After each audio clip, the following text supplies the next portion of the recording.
kali ini. Perkenalkan, nama saya Aulia Fernisa, SDM sebagai mediator bersertifikat Badan Mediasi Indonesia. Nah, sebelum itu saya ingin mengucapkan terima kasih kepada Bapak dan Ibu atas kepercayaannya karena pilih saya sebagai moderator untuk memfasilitasi diskusi Bapak dan Ibu dalam sengketa perkara data bersama setelah perceraian. Nah, sebelum itu mungkin Bapak dan Ibu bisa memperkenalkan diri terlebih dahulu. Bisa dari Bapak dulu. Terima kasih Bu. Nama saya Muhammad Aulia Fernisa. Saya kerja sebagai CEO di PT Grup Sumber Jaya Makmur dan umur saya itu 34 tahun. Terima kasih. Baik, terima kasih Bapak Niam. Selanjutnya bisa Ibu perkenalkan diri. Yang sebelumnya nama saya Anita Nadira, umur saya 26 tahun. Saya bekerja sebagai kepala sekolah SMP Mitra Utama. Baik, terima kasih Bu Anita. Karena Bapak dan Ibu sudah memperkenalkan diri, mari kita mulai sesi mediasinya. Namun sebelum itu saya akan menjelaskan terlebih dahulu mediasi itu apa. Di sini Bapak dan Ibu tidak lain dan tidak bukan sedang melakukan cara penyelesaian di luar pengadilan yang tujuannya nanti Bapak dan Ibu bisa menemukan titik terang ataupun titik temu dalam perkara. Nah, dalam mediasi ini sesuai dengan Perma nomor 1 tahun 2016 dan juga memegang prinsip sukarela, itikat baik, kerahasiaan dan juga netral. Saya tidak membela Bapak ataupun tidak membela Ibu seperti itu. Sebelum itu kita akan membuat tata tertib dalam mediasi kali ini terlebih dahulu. Apakah Bapak dan Ibu ada usulan? Kalau saya itu Bu, kalau dari saya nggak boleh main tangan atau kekerasan, gitu sudah. Bapak Kalau Niam. dari saya tidak salah, nggak boleh makan. Baik, jadi kesimpulannya Ibu Anita menginginkan tidak ada kekerasan dan juga Bapak Niam menginginkan tidak ada yang merekam dalam sesi kali ini. Sekarang saya akan mengusulkan tata tertib juga. Dan jadi dalam sesi kali ini tidak boleh berkata kasar dan juga tidak boleh menyela ketika para pihak sedang berbicara. Dan juga saya akan mengusulkan lagi bahwasannya mediator bisa mengambil kaukus apabila nanti diperlukan. Jadi kaukus itu adalah pembicaraan antara saya dengan salah satu pihak saja. Begitu dapat disepakati? Ya. Saya sepakat. Ya, mungkin kita bisa lanjut ke sesi mediasinya. Bisa diutarakan terlebih dahulu hal-hal yang belum kami ketahui. Mungkin dari Bu Anita terlebih dahulu. Oke, baik Indonesia. Saya dan Dinda itu menikah selama 14 tahun, mulai dari 2010 sampai 2024. Dan baru saja kemarin Agustus itu Kak cerai. Dan selama pernikahan itu kami mempunyai rumah, mobil, dan tabungan senilai 1 miliar. Masalahnya dia itu hanya mau ngasih saya rumah, dan sementara tabungan dan mobil itu dia ambil semua. Ini tidak adil Bu. Baik, ada lagi Bu Anita. Sudah. Terima kasih Bu Anita. Bagaimana menurut Bapak Niam? Nah, kalau saya butuh mobil itu kan ya masa lagi butuh berangkat kerja, mengantar atau menjemputnya anak jika jadwal saya dan uang kita itu 300 juta itu hasil warisan dari ayah saya. Dia dorong Bu. Dia dorong. Loh, bener dong? Loh, tidak, itu nggak uang warisan. Warisan itu udah habis kemarin buat sekolah anak, biaya makan sehari kita. Baik, Ibu Anita bisa tenang terlebih dahulu. Nah, mari kita diskusikan secara adil dan juga maslahat. Ya, tenang dulu Bapak dan juga Ibu. Jadi kesimpulannya setelah kalian menikah selama 14 tahun memiliki harta bersama yaitu rumah senilai 800 juta, mobil senilai senilai 200 juta dan juga tabungan senilai 1 miliar. Nah, Ibu Anita menginginkan pembagian dari tabungan tersebut, sedangkan Bapak Niam memberikan penjelasan bahwa 300 jutanya adalah harta warisan. Nah, kita bahas satu persatu terlebih dahulu ya Ibu, Bapak. Ya. Jadi untuk rumahnya terlebih dahulu, rumah senilai 800 juta. Apakah Bapak bersedia memberikannya kepada Ibu Anita? Ya saya setuju. Soalnya kan ya anak-anak Anda ikutin bunda. Ya. Nah, bagaimana Ibu Anita mobilnya? Apakah Ibu bersedia untuk menyerahkannya kepada bapaknya? Gimana ya Bu? Ya nggak bisa gitu, kan saya juga butuh. Kok nggak bisa itu gimana? Loh, nggak ambil saja semuanya, aku nggak usah kasih. Ya, jadi tenang ya Bapak Ibu. Saya itu masih ngurus anak, Ya. butuh biaya makan juga, biaya pendidikan. Ya Bapak Ibu bisa tenang terlebih dahulu.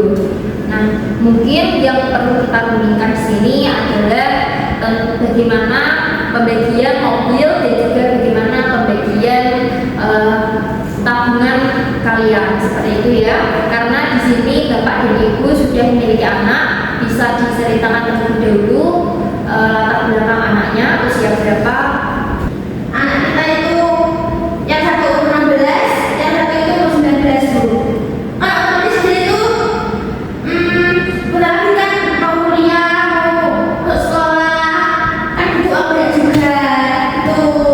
Ya, baik, karena tadi Bu Anita sudah menjelaskan latar belakang anak Ibu dan juga bapaknya tadi telah menjelaskan bahwa tabungan itu tidak pure tabungan kalian berdua. Maka dari itu sesuai dengan pasal 14 Perma nomor 1 tahun 2016, saya akan melakukan kaukus dengan masing-masing pihak untuk menggali kepentingan yang sebenarnya.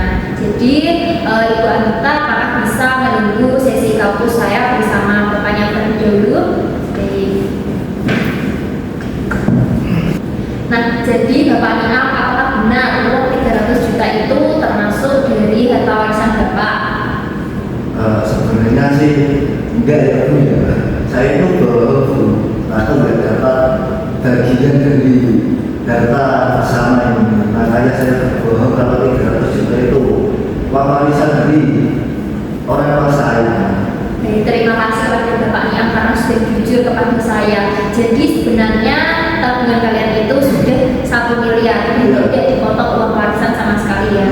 Nah, menurut Bapak apa sih yang paling penting bagi Bapak itu? Kalau saya Bu ya, kan rumah sudah tak kasih ke istri saya, mantan istri saya. Saya itu cuma butuh mobil dan uang 800 juta. Dan itu untuk apa saja? Mobilnya itu perlu saya berada kerja dan mengantar jemput anak saya saat pada jadwal saya. Nah, uang 800 juta itu untuk apa? Nah, itu 600 juta itu buat beli apa ya? 100 jutanya itu untuk saya nikah lagi dan 100 jutanya lagi itu untuk dana saya. Baik Bapak Niam, tapi Bapak perlu mengingat kembali bahwa dua anak Bapak tadi yang berusia 16 tahun dan juga 19 tahun akan dirawat oleh Ibu Anita. Jadi apakah Bapak tetap memilih untuk mengambil bagian 800 juta itu? Ya kalau dipikir-pikir sih ya minimal 600 juta dapat lagi. Jadi Bapak tetap bisa pertimbangkan kembali ya untuk kemaslahatan anak Bapak lakukannya nanti. Jadi terima kasih Bapak. Selanjutnya saya akan melakukan kampus dengan Ibu Anita. Bapak bisa menunggu di luar. Ya. Ya. Baik Bu Anita, terima kasih karena sudah menunggu sesi kampus saya dengan Bapak Niam. Selanjutnya saya ingin bertanya kepada Ibu Anita, apa sih yang paling penting untuk Ibu Anita? Kalau saya yang paling penting itu Bu, kayak yang penting itu uang buat sekolah anak, buat sekolah, buat makan sehari-hari, dan buat saya untuk bangun usaha kayak gitu ya. Jadi mobil senilai 200 juta tadi, apakah Ibu tidak keberatan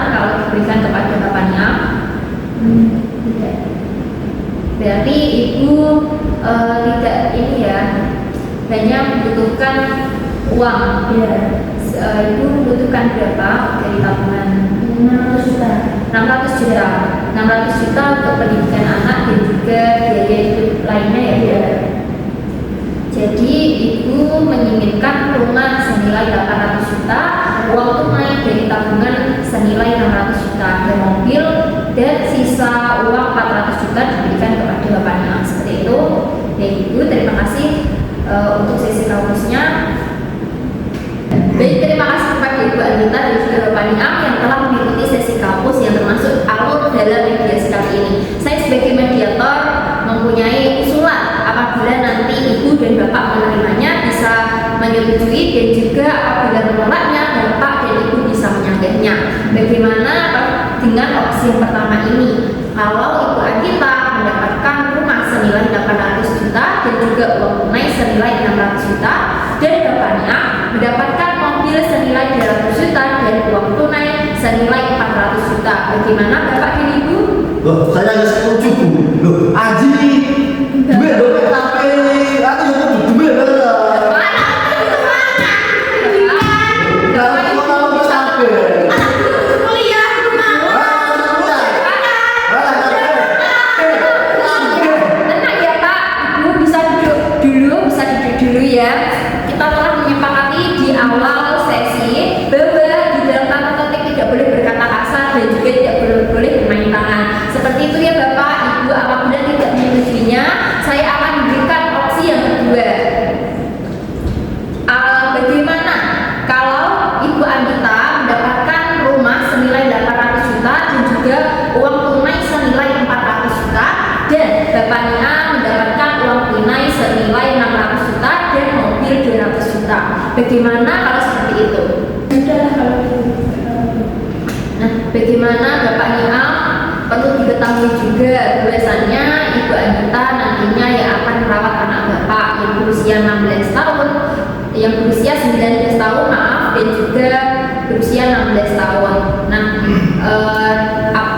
dan juga anak Bapak itu sudah hampir mencapai dewasa ya Pak, karena sudah memasuki mau perkuliahan dan juga memasuki masa SMA-nya. Perlunya kita juga memahami bahwa hal itu menghabiskan banyak biaya. Jadi Bu Anita mendapatkan uang tunai senilai 400 juta untuk biaya pendidikan anaknya dan juga untuk merawat dan modal usaha Ibu Anita. Bagaimana Bapak Niam? Ya kalau buat anak ya, Ya. kalau saya kebagian segitu nggak apa-apa. Tapi ingat ya, 400 jutanya itu harus ada laporan ke saya kalau benar-benar untuk biaya sekolah anak, nggak buat main jodoh ya. Ingat ya. Ya. Baik Bapak dan Ibu, karena sudah menyepakati hasil dari kesepakatan ini sudah sesuai dengan prinsip keadilan dan juga sesuai dengan prinsip kemaslahatan, karena kita melihat dari latar belakang anak kalian juga seperti itu. Jadi kesimpulannya nanti rumah senilai 800 juta itu akan jatuh ke tangan Ibu Anita, dan juga mobil senilai 200 juta itu akan jatuh ke tangan Bapak Niam, dan uang tabungannya itu sudah dibagi secara adil dan merata dan juga sesuai kemaslahatan, 600 juta untuk Bapak Niam dan 400 juta untuk Ibu Anita, dengan kesepakatan ada laporan per 6 bulannya bahwa uang 400 juta itu untuk pendidikan biaya anak. Seperti itu ya Bapak dan Ibu, bisa disepakati bersama? Ya, saya sepakat. Nah, sudah ya, saya akan buatkan akta kesepakatan bersama terlebih dahulu. Bahkan Bapak bisa tanda tangan terlebih dahulu.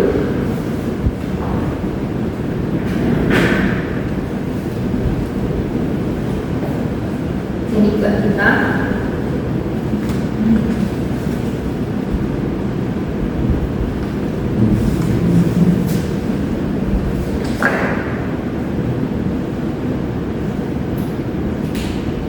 Alhamdulillah, karena kita sudah mencapai kesepakatan bersama yang adil dan juga maslahat. Semoga nantinya bisa membawa berkah untuk kehidupan kalian selanjutnya. Terima kasih. Mungkin sekian saja sesi Karena sudah damai, nantinya saya akan buatkan